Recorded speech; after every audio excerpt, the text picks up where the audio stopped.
Purpose of this video is to just take a look at the way that water flows at the Edgewood pool. Obviously, that's a pretty important part of understanding the facility side of the pool. So we're going to take a little time and look at the outdoors of the pool, and then I'll take you inside of the pool house so that we can kind of be oriented to some of the directionality of this water flow. So I always think of the pool as kind of having, like, each side has a function. So along this side, you're going to see the little skim baskets, and those are the little suckers that are designed to, pretty much suck water out of the pool and hopefully filter out all the nastiness. Here's a little video of just what's inside the skimmer basket. So we'll work our way over here. The very top is just a pretty simple to remove cover, and inside there is a skim basket, and then below that there is a flow regulator, and then at the bottom you could have just quickly have seen the one of the two open lines there that leads back to the pool house. So hopefully in this picture you can see kind of the new setup. This has actually changed since we last since I took that video.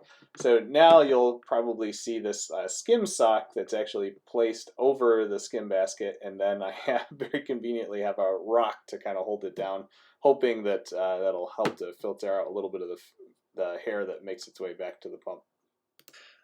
Also, the main grate that you see here, this is actually where the majority of the pool goes before it gets to the filter system.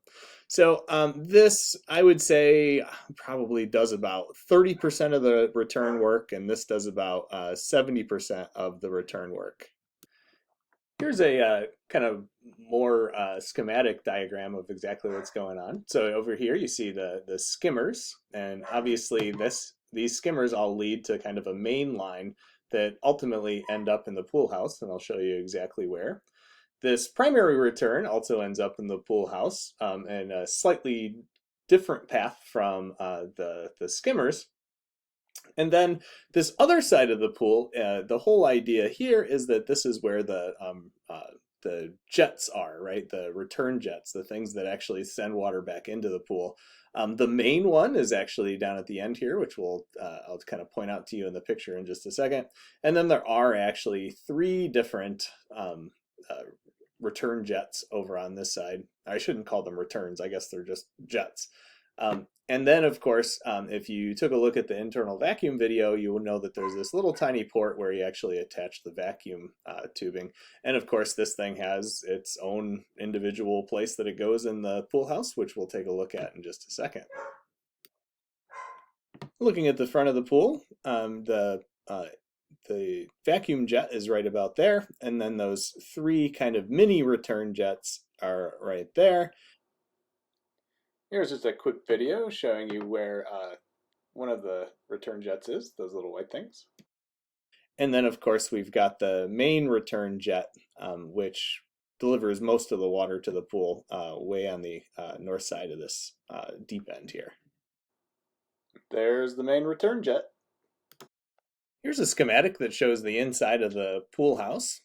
You can see that, the door is approximately right here, and I'll have a couple of pictures of the way these things actually look, but I think it's pretty good to just see like the overview of exactly how things work in there. So you remember I talked about both the vacuum port and also the skimmers on the right side of the pool. So the skimmers come in there. The vacuum port on the left side of the pool comes in right there. And then that main grate, the one way down in the deep end, actually comes in right here. And as I said, most of the water from the pool comes in right here. And so what we typically do is that because this has a pretty good velocity coming in, we can use some physics to our advantage to kind of close this a little bit, and the act of closing that actually increases the suction on an open skimmer or an open vacuum. And then you go into this little pump basket. So let's take a picture, or let's take a look at exactly what those things look like. We've kind of reversed our perspective a little bit here, but what you can see are the skimmers in the front right here. Right now that sucker is open. right? And you see that leading to and past the main return entrance right there. And as I said, we kind of partially close that thing so that there's a little bit of suction on the skimmer. Right behind the skimmer, you can see that vacuum, which of course this guy is set up for normal operation and filtering, so this vacuum line right now is closed. And so let's see what what all this kind of leads into. So after the main return and the skimmer and the vacuum line, you'll notice that it goes to this single pipe, goes in through here, and this is of course where we've got the filter basket. This is the thing that we clean out every day.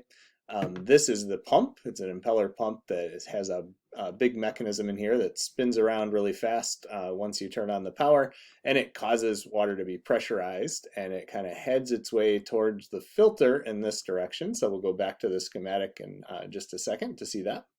This guy right here is the beginning of the sewer line. This is one way that we can send things out to the sewer. I'll show you that in just a second. Returning to our diagram, there's the little filter basket. There's the tubes that we just saw. There's the line that goes to the sewer, and then of course the main one that goes to the top of the water filter. Here's our sand filter. So that tube that we just saw pretty much goes right through here, and it goes into the pump, and then it pretty much pressurizes water through the sand in here, and then there's little fingers in here that pick up the filtered water and send it back up and into this pipe. One of the craziest parts of this pool is that even though on this diagram it looks like this really nice, simple, direct line from the sand filter over to the heater and then onto some other stuff, in our case, it actually is sent up over our heads, right? So like if you've ever wondered what the heck that big giant pipe is that's above your head, that's what it's doing. And it is actually kind of entering this split in the system where part of it goes to the heater, which we'll take a look at in just a second. And then the other section goes to the autochlorinator and acid system and all that other stuff. So here's the heater. Right, and those are the little buttons that we use to operate the heater. This is our autochlorinator. This is the thing in other videos that we'll be seeing me add pucks to and problem shooting. This one's probably the most helpful and time-intensive part in the pool. And so what we can see here, even though I didn't do a great job taking a picture of it, here is one of the pipes that is kind of taking that filtered water and then it splits at a certain point and works its way into the heater through the mechanism of the heater and then back out again, comes out and around and kind of joins the rest of the piping. Here's a picture that shows a little bit more of the madness. So here we are just looking at the heater. Here's our autochlorinator, and I won't try to describe everything, but essentially out of the very bottom of that autochlorinator, there's a tube that leads up and around and actually enters right about here, which is where most of the chlorine goes in, through this little Venturi device here. The rest of this tubing, its job is pretty much to just incorporate like the chemtrol, which we see up here, which gives the left side of this chemtrol controls the autochlorinator, and then over on the right side here, it controls the acid induction to the pool, which is right here, and that's that guy right there is the little acid jet that puts acid into the pool and counteracts our chlorine. And then this very bottom thing, which you can barely see right here, actually goes down into the ground and then out to the main return in the pool. So at this point, we've seen pretty much everything. The only thing we haven't looked at is this little chemtrol, which I just wanted to show you a couple of buttons and lights that you may think are important or are important. And then the other thing we're going to talk about is kind of approximately where the sewer is located. Here's a halfway decent picture of the chemtrol system. As I said, the left side of this thing is pretty much what controls our autochlorinator. And then on the right side of this thing is how we control pH, obviously. So ORP stands for oxidation reduction potential, and that number measures digitally the oxidation reduction potential of the pool. So really positive numbers mean that we have a lot of chlorine in the pool. This particular sensor I have yet to change. It is a little bit old, so if you're a pool professional and you're watching this video, don't be horrified by the low value of this thing. Most of you guys probably don't care about it. So anyway, this is, roughly corresponds to the free chlorine in the pool, given a whole bunch of other factors. So anytime it's operating, you'll see this little green light, which is the feed light. And then it should, every time you look at this thing, unless you're working on it, it really should be in auto mode, right? So in other words, when that number drops below a certain amount, the feed turns on. You can also turn it on manually, which is this little light right here. And pretty much the way that you can kind of cycle between these lights is to simply press this ORP button right here. pH is similar. We should always have it on auto. You do turn it off if you shock the pool and things like that, just so that the pH doesn't go crazy thinking that it's much higher than it actually is. And then you can also turn it on manually by kind of cycling through these little buttons, or off by pressing that pH. Working to the other side of the pool here, other side of the pool house, just to finish up this video, you can see here the sewer line that kind of goes in and behind the filter.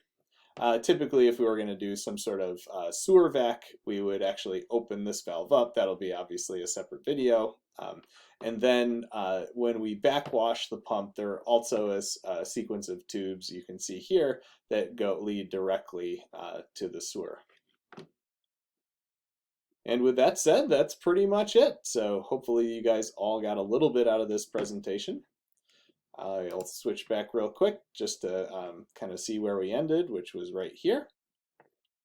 The only other thing which I probably should have included a picture of is the water fill valve. There is actually a separate video that shows you how to do water filling, and it does have a video of how to turn it on and off the valve and where it's located and all that stuff. So this guy actually leads out to the port that's just on the other side of the ladder. So if you're interested in that, take a look at that filling the pool with water video. Other than that, bye-bye.